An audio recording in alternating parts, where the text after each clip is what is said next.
Ok, bonjour à tous et merci pour cette opportunité de parler aujourd'hui. Je m'appelle Cyprien Verseux donc et je suis chercheur au Centre de technologie spatiale appliquée et microgravité de l'Université de Brême en Allemagne où je dirige un petit groupe de microbiologie spatiale.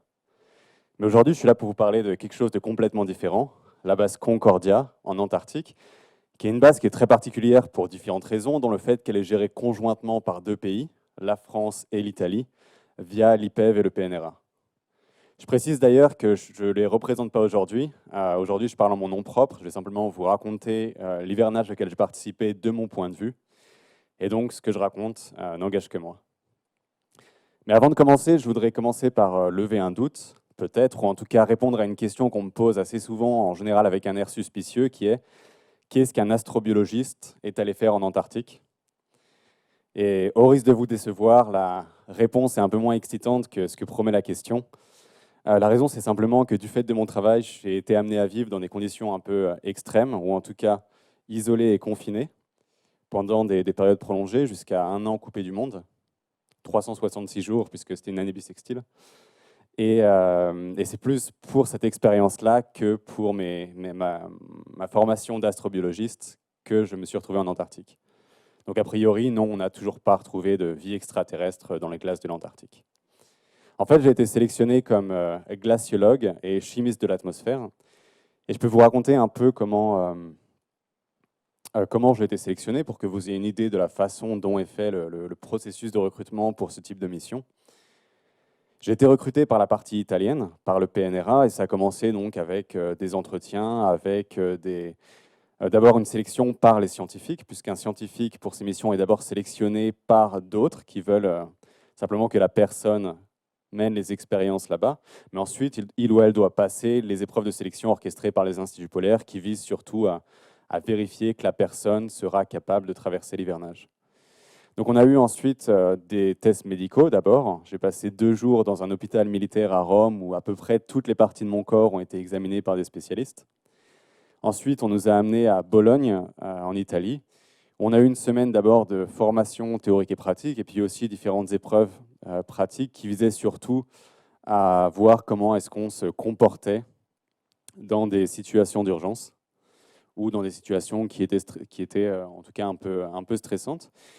Après cette semaine-là, on nous a emmenés sur la glace, dans un glacier à 3500 mètres d'altitude à côté du Mont Blanc. On a campé sur la glace là-bas pendant 5 jours pour voir un peu comment on se comportait en équipe dans des conditions qui étaient un petit peu moins confortables. Ensuite, on a été réunis avec les autres candidats à l'hivernage qui, eux, avaient été sélectionnés par l'Institut polaire français. Et on nous a réunis en Bretagne, d'abord à Brest pour plus de formation théorique, et ensuite sur l'île de Bas pour apprendre à se connaître, pour travailler ensemble, s'entraîner ensemble et puis renforcer la cohésion de l'équipage.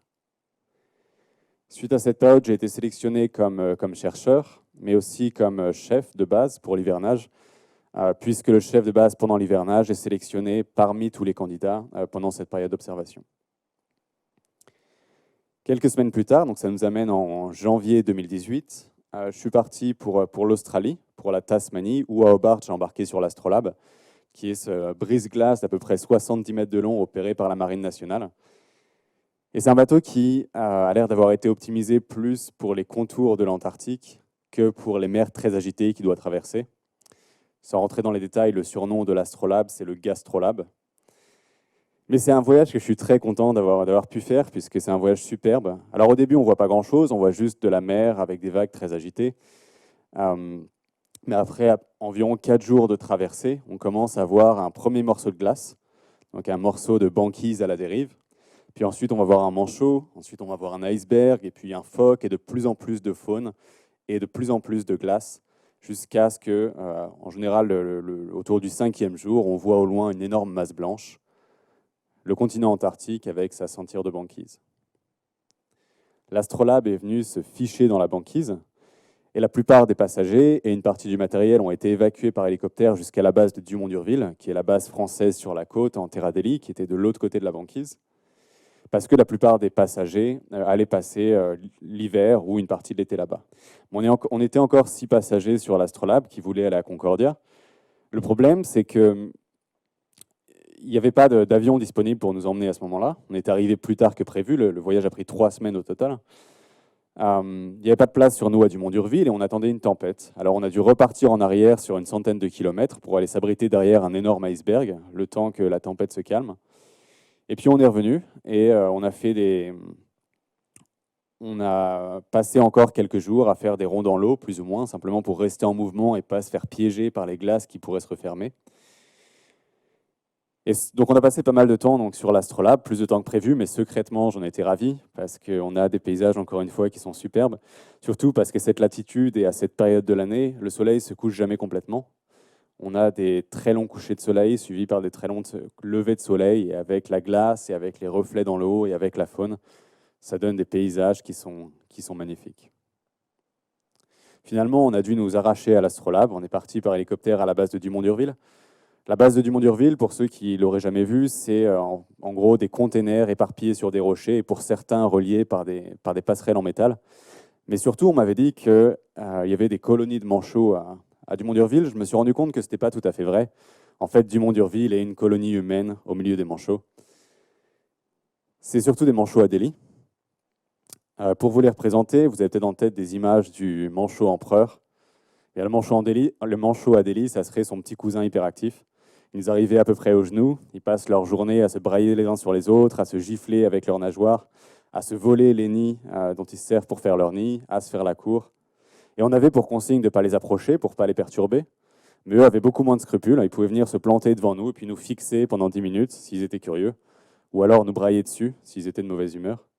Bref, ça a rendu notre séjour à Dumont-d'Urville très vivant. Mais il a fallu partir, on a repris l'hélicoptère pour aller sur une piste d'atterrissage, une piste de décollage qui en fait est simplement un endroit où la neige est à peu près plane. On est monté dans un petit avion, un Twin Otter, où on s'est entassé avec nos bagages. Et on a en à peu près 4 ou 5 heures parcouru les 1000 et quelques kilomètres qui séparent Dumont-d'Urville de Concordia. Et pendant ces quelques heures, on a pu se rendre compte à quel point on serait isolé une fois là-bas. Parce que pendant 4h30, 5 heures, tout ce qu'on voyait par le bleu, c'était 2 choses, 2 bandes superposées, le blanc de la neige et le bleu du ciel. C'est tout. Il n'y avait pas une plante, pas un animal, pas un rocher, juste cette surface blanche dans toutes les directions jusqu'à l'horizon. Et au bout d'un moment, au bout de 4h30, 5 heures de vol, d'un coup, on a vu des installations humaines au milieu de nulle part, et puis on a pu distinguer 2 bases de 3 étages chacune reliées par un couloir suspendu, la base Concordia. Je suis arrivé en tout cas en fin janvier, donc pendant l'été austral. Et pendant cette période-là, le soleil ne se couche jamais. Cette photo, par exemple, aurait pu être prise à 2 heures de l'après-midi, comme elle aurait pu être prise à 2 heures du matin. Et l'été, il peut y avoir jusqu'à plusieurs dizaines de personnes, il y a beaucoup d'agitation. C'est là qu'on est ravitaillé. Alors on est ravitaillé en partie par avion, mais aussi par ce qu'on appelle la traverse, qui est un convoi de véhicules chenillés, des espèces de tracteurs modifiés câblés les uns aux autres, qui en une dizaine de jours vont faire la distance entre la côte et Concordia. C'est un voyage que je n'ai pas eu la chance de faire, mais qui est très éprouvant, de ce que j'ai pu entendre. On va être ravitaillé donc en carburant, en matériel scientifique, en nourriture. La nourriture d'ailleurs qui est surtout congelée, simplement puisqu'on peut ensuite la mettre dans des containers à l'extérieur. Elle reste congelée toute l'année puisque les températures sont jamais positives, ce qui est un des avantages de vivre dans un congélateur. Et c'est aussi la période où on va être formé, en tout cas à la partie sur le terrain. Donc j'ai appris par exemple beaucoup du chef de base estivant. J'ai appris aussi des glaciologues qui étaient là avant moi. Et d'ailleurs, ça peut être le moment de rappeler que l'histoire de Domsée, où se trouve Concordia, est très, très liée à celle de la glaciologie. C'est-à-dire que bien avant qu'on ait ces bâtiments qui permettent l'hivernage, dès les années 70, il y avait de la glaciologie à Domsée. Et il y a notamment eu récemment le projet EPICA, le projet de fourrage profond européen dont beaucoup d'entre vous ont peut-être déjà entendu parler, mais pour les autres, pour résumer très grossièrement le principe, quand la neige tombe, elle va emprisonner de l'air, du gaz, elle va se faire recouvrir de plus de neige, se faire compacter par la neige qui tombe par-dessus. Et donc, plus on creuse, plus on peut retrouver de l'atmosphère qui est ancienne. Et comme à Concordia, on a plus de 3 km de neige et de glace sous nos pieds, les équipes du projet EPICA ont pu récupérer de l'atmosphère qui est d'il y a jusqu'à 800 000 ans. Et c'est d'ailleurs en partie grâce à ça qu'on a pu confirmer que le niveau de gaz à effet de serre qu'on a aujourd'hui dans l'atmosphère n'a jamais été aussi élevé dans au moins les 800 000 dernières années. Pendant l'hiver, évidemment, les projets sont un peu plus modestes. D'une, parce que la main-d'œuvre manque, on est beaucoup moins nombreux, puis aussi parce qu'il fait trop froid pour opérer des machines. Mais on peut quand même faire avancer différents projets. Je peux vous donner quelques exemples de tâches que je serais amené à faire en tant que glaciologue. Chaque jour, je sortirai de la base d'abord pour faire des observations météorologiques et puis des mesures sur la neige en surface, ce qui va alimenter en données un certain nombre de projets. On peut par exemple regarder les paramètres de la neige, comparer ça aux paramètres de l'atmosphère et à la météo, et ensuite essayer de voir des relations entre les deux qui pourraient aider à mieux analyser les carottes de glace. Je devrais aussi chaque jour aller dans ces laboratoires extérieurs qui sont à peu près 700 mètres de la base, le laboratoire Atmos, où il y a tout un tas de machines qui vont analyser différents paramètres de l'atmosphère et notamment des pompes qui vont aspirer l'air à travers des membranes. Et sur ces membranes, on va pouvoir collecter et analyser différentes particules qui permettront de répondre à différentes questions sur, par exemple, les mouvements atmosphériques. Vous pouvez voir qu'Atmos, c'est surtout des espèces principalement des containers de bateaux qui ont été agrégés les uns aux autres et sur pilotis. Sur pilotis, simplement pour qu'ils ne se fassent pas ensevelir. Parce qu'à Concordia, il neige très peu, on a juste quelques millimètres de précipitations par an, mais le vent transporte beaucoup de neige. Et les laboratoires qui n'ont pas été mis sur pilotis, maintenant, on y accède par le toit après avoir creusé. Un autre exemple de tâche que peut être amené à faire un glaciologue hivernant, c'est les puits de neige. On va creuser un trou d'à peu près 1 mètre de profondeur pour faire différentes mesures sur les différentes couches de neige. Et c'est un travail qu'on va faire à plusieurs. Alors on est 2 glaciologues. Là, vous voyez Colline qui était la glaciologue qui s'occupait surtout des projets français. Moi, je m'occupais surtout des projets italiens. Mais on collabore beaucoup et puis on se fera aider par d'autres équipiers. Parce que creuser un puits de neige à Concordia, c'est plus éprouvant que ce qu'on pourrait penser. D'une, à cause du froid, qui va très rapidement nous congeler les doigts de pied, les orteils, et puis pendant l'hiver, tout centimètre carré de peau qui pourrait être exposé, qui peut geler en quelques secondes. À cause du risque d'hypothermie aussi. Et puis à cause du manque d'oxygène, puisqu'à Concordia, on a à peu près 60% de la pression atmosphérique qu'on a au niveau de la mer, ce qui fait qu'on va très vite être essoufflé. Quand on est essoufflé, on va respirer plus lourdement, on va relâcher beaucoup de vapeur d'eau. Cette eau, elle va se condenser sur nos masques, nos balaclavas, nos bonnets, et elle va congeler. Donc on va vite se retrouver le visage couvert de givre et ne plus rien voir. Et donc on y va à plusieurs, et une personne creuse pendant quelques minutes, et ensuite on passe le relais. Donc bref, creuser des puits de neige seul pendant l'été, ça serait faisable mais éprouvant. Pendant l'hiver, ça serait franchement dangereux.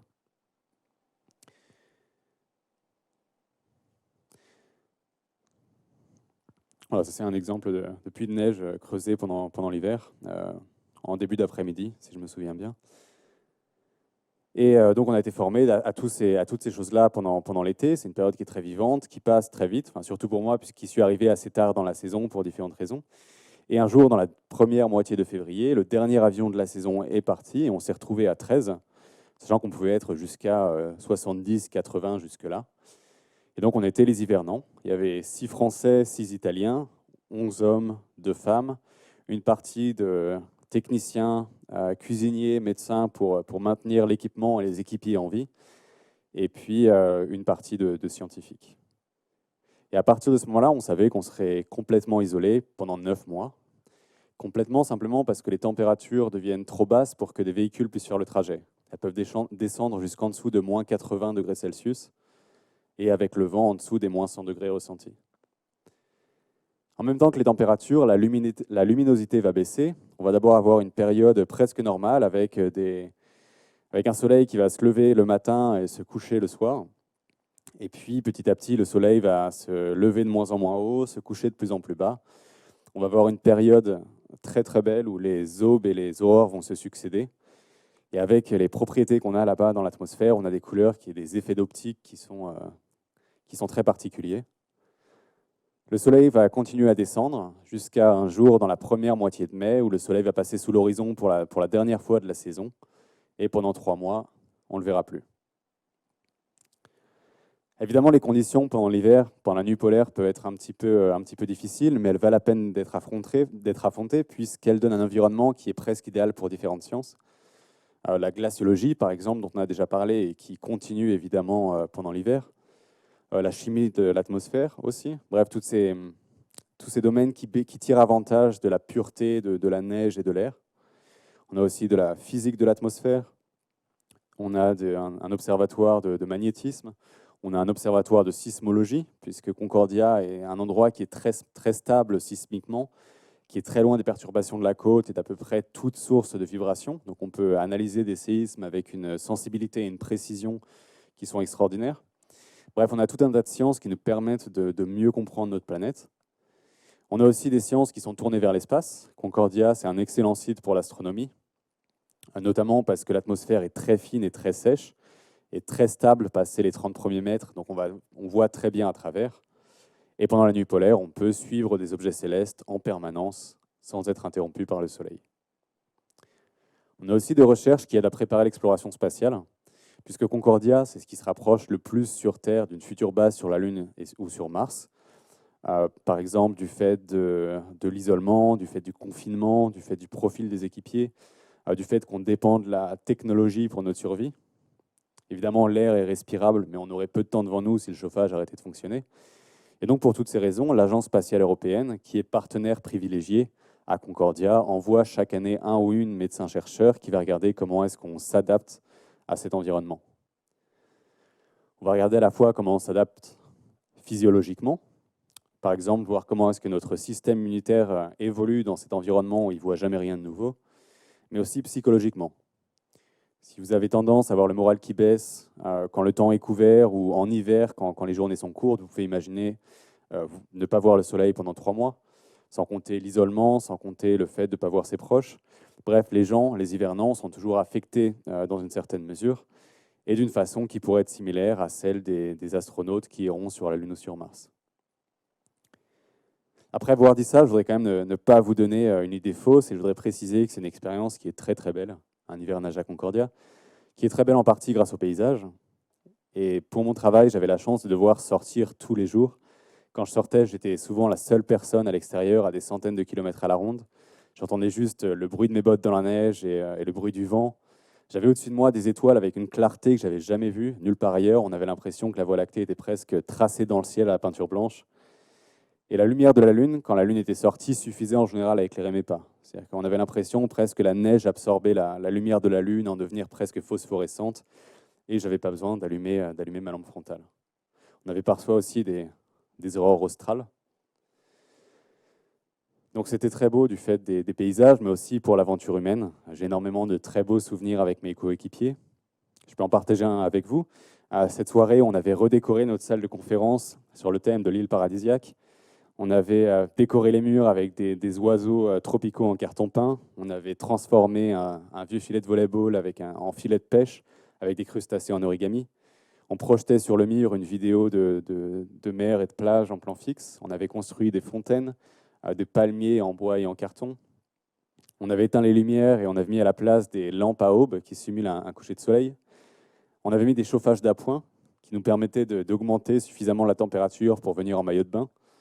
On avait fait une fondue au chocolat, on avait disputé des matchs de volleyball avec un ballon de baudruche. Et pendant quelques heures, on pouvait s'imaginer qu'on était sur la plage et on oubliait presque que de l'autre côté de la paroi, il faisait nuit, il faisait moins 75 degrés et il n'y avait que de la neige balayée par le vent jusqu'à l'horizon.